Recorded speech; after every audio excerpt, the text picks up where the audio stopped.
Assalamualaikum warahmatullahi wabarakatuh. Kami dari kelompok 1, mata kuliahnya analisa pengembangan perangkat lunak. Di sini kelompok kami itu mengambil studi kasus sistem penggajian karyawan. Nah, latar belakang kami mengambil studi kasus ini yaitu adanya perkembangan dalam ilmu pengetahuan dan teknologi membuat manusia untuk melakukan sesuatu yang baru dalam berbagai bidang pekerjaan. Dengan berkembangnya teknologi tersebut membuat perusahaan-perusahaan untuk memanfaatkan teknologi sesuai dengan kebutuhan perusahaan. Muncul penemuan-penemuan baru dalam teknologi dengan tujuan untuk menggantikan berbagai fungsi dan kerja manusia yang berguna untuk membantu dan memudahkan dalam melakukan pekerjaannya.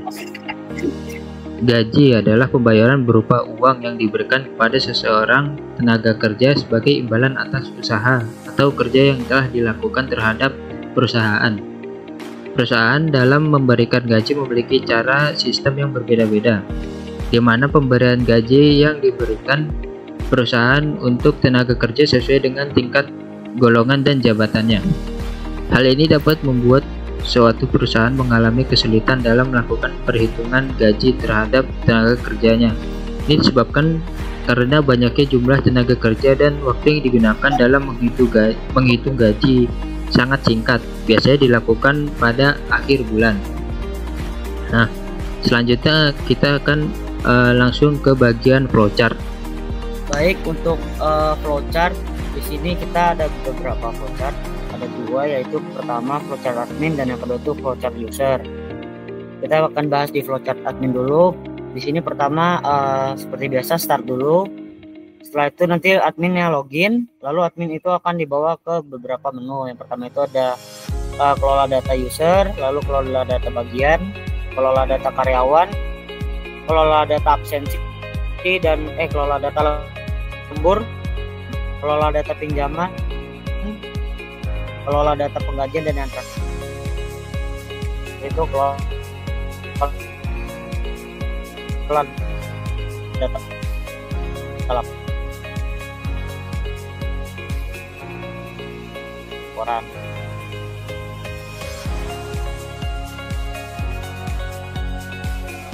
Nah, nanti di setiap bagian ini admin itu bisa melakukan edit data lalu menyimpannya sama di semua bagian sampai di bagian kelola data penggajian. Nanti akan mengedit semua data yang sudah disimpan tadi itu, lalu akan dijadikan dia akan disimpan. Jika tidak, itu dia akan nanti ulang lagi dari sini login usernya. Lalu di sini itu usernya cuma bisa melihat, tidak berhak untuk mengedit datanya sendiri. Selanjutnya use case bisa dijelaskan oleh teman saya. Oke, kita sekarang masuk di bagian use case. Jadi di use case ini kita punya dua aktor, yaitu admin dan direktur. Admin itu dia bisa mengelola user, mengelola bagian, karyawan, absensi, lembur, pinjaman, penggajian, serta membuat laporan. Dan setiap pengelola ini dia harus login dulu. Jadi dia, jika admin ini mengelola user, dia harus login. Maka kita kasih arrow tingkat di sini, artinya dia itu harus login. Terus ada juga ke direktur. Direktur ini dia melihat laporan. Terus di sini juga extend itu kan fitur ya. Jadi ketika laporan kajian, maka dia bisa dicetak menjadi laporan seperti itu.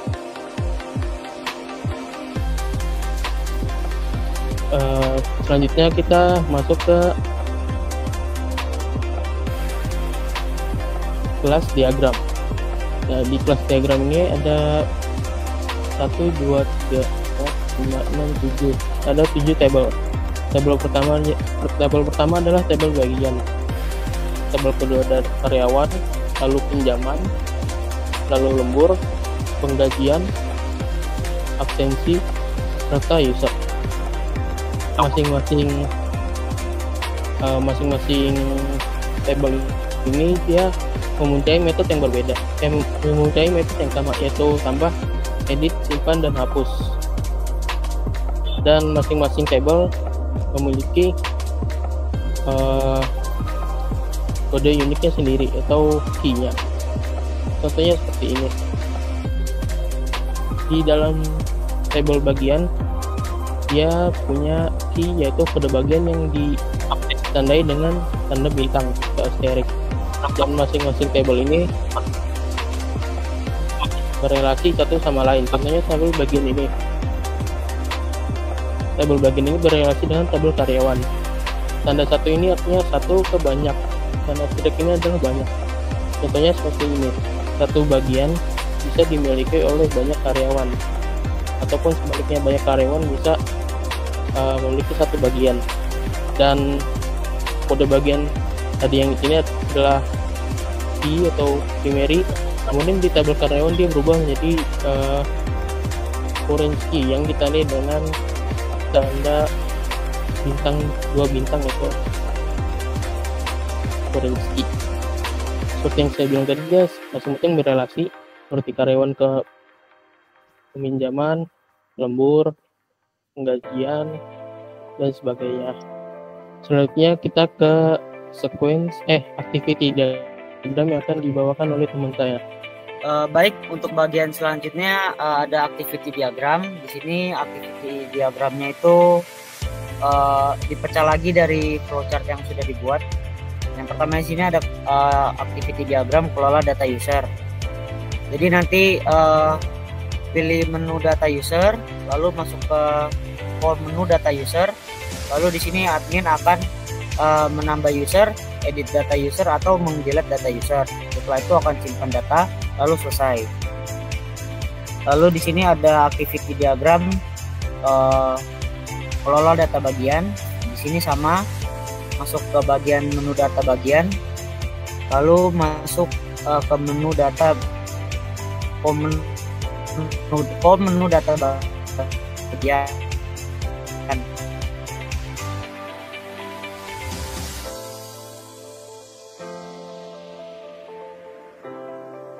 Lalu di sini admin akan tambah data bagian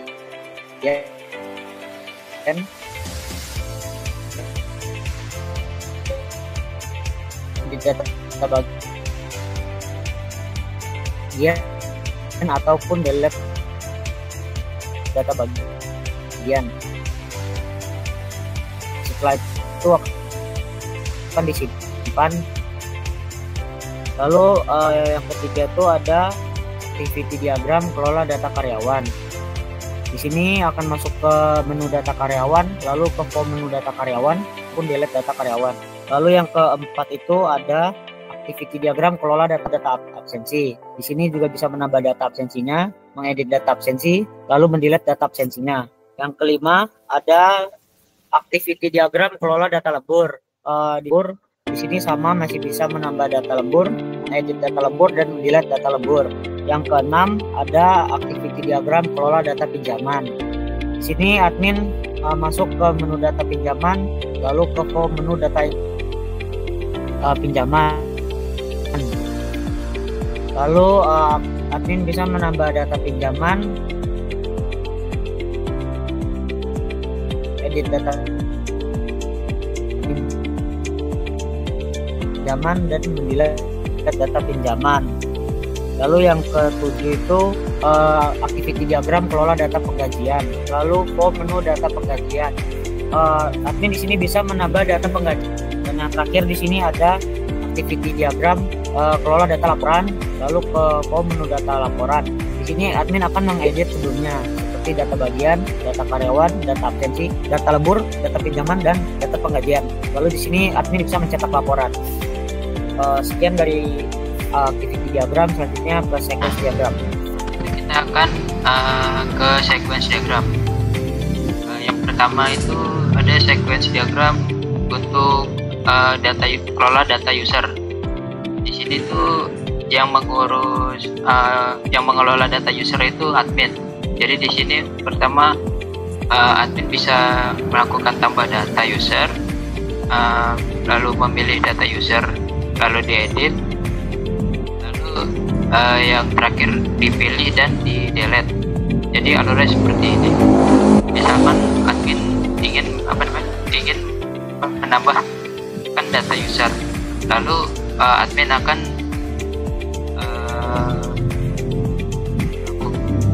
tambah user pada form data user.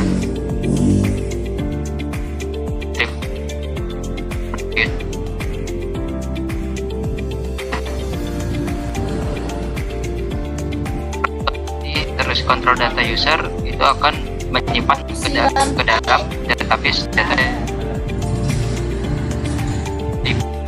Jika sudah berhasil simpan ke database dan diberitahu kepada di form data user. Nah, yang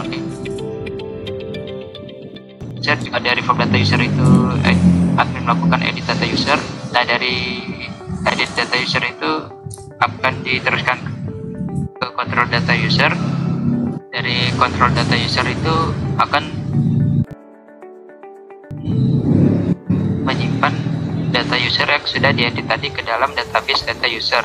Lalu database data user akan memberitahu admin kalau data user telah berhasil diupdate dan disimpan ke dalam database data user.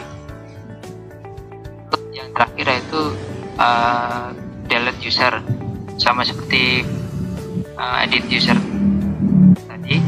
Admin akan memilih data user di form data user, lalu dari form data user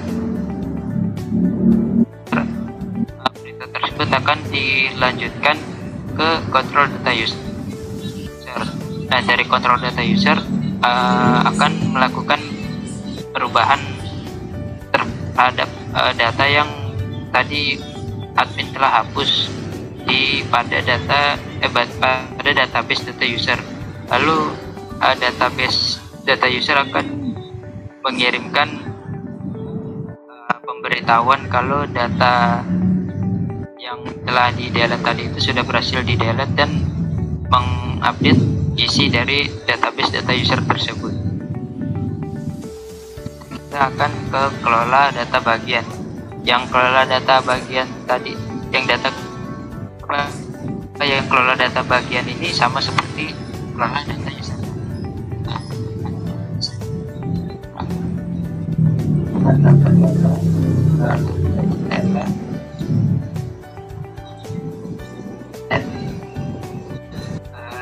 Delete data.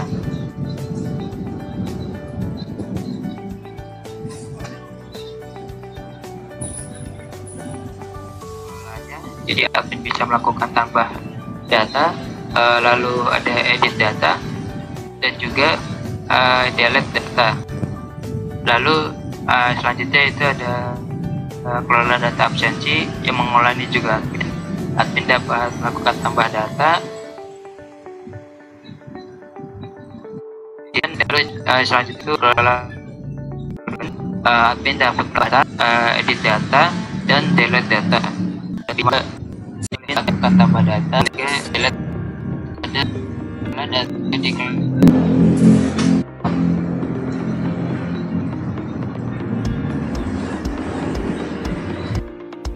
admin dapat melakukan pilih data penggajian. Lalu dari form data penggajian itu data yang dipilih akan diteruskan ke kontrol data penggajian. Lalu dari kontrol data penggajian itu akan dicek data penggajiannya di database data penggajian. Nah, setelah dicek lalu data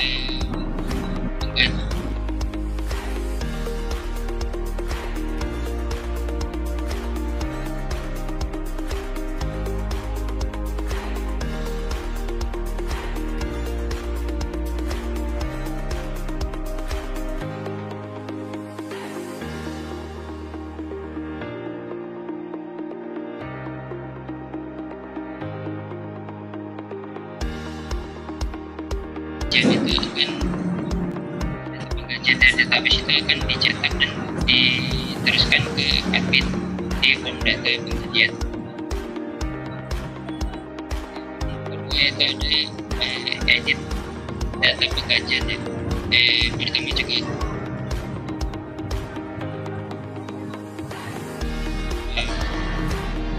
pilih data penggajian, lalu gajian itu disimpan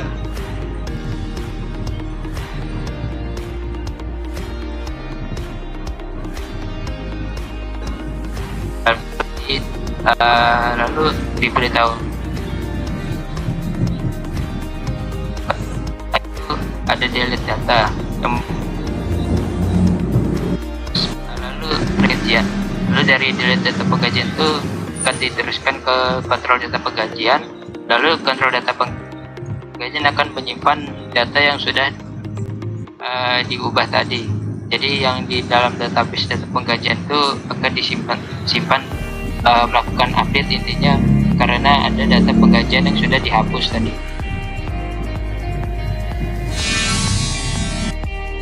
Itu ada pengelola data penggajian, namun di sini yang mengelola yaitu direkturnya langsung. Seperti admin, direktur juga mempunyai kewenangan pengelolaan yang sama. Yang pertama yaitu direktur memilih data penggajian pada data penggajian, lalu direktur memilih data, melakukan perintah pilih data, lalu diteruskan ke kontrol data penggajian. Dan dari kontrol data penggajian kita akan melakukan cek data penggajian di dalam database data penggajian. Dan setelah dicek data penggajian akan dicatat, lalu diteruskan ke direktur. Ada pilih data penggajian, lalu edit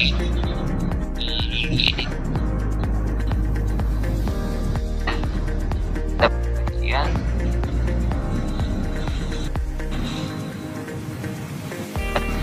dan dari kontrol data penggajian ini akan melakukan simpan data penggajian yang sudah ditarik dalam database data penggajian. Lalu database akan memberitahukan bahwa data sudah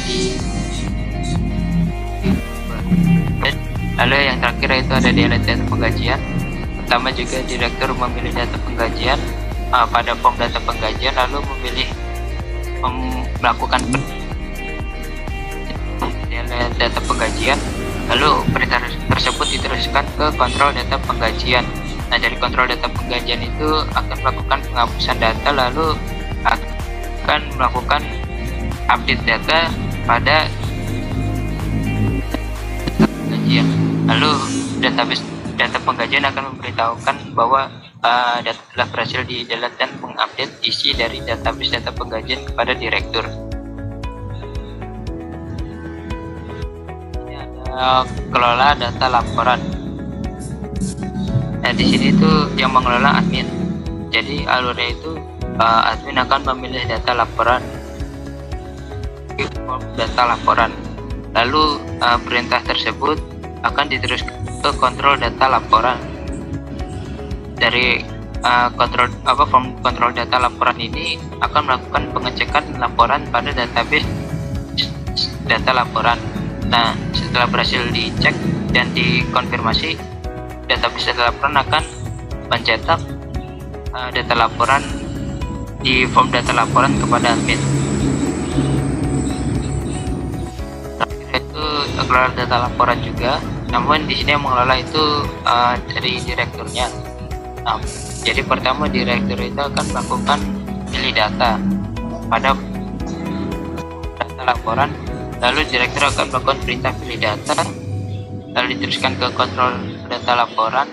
Yang dari form kontrol data laporan akan melakukan pengecekan laporan penggajian pada database data laporan. Nah, setelah berhasil dicek, data tersebut akan dicetak di form data laporan kepada direktur. Begitu yang kelompok kami presentasikan. Kurang lebihnya mohon maaf. Wassalamualaikum warahmatullahi wabarakatuh.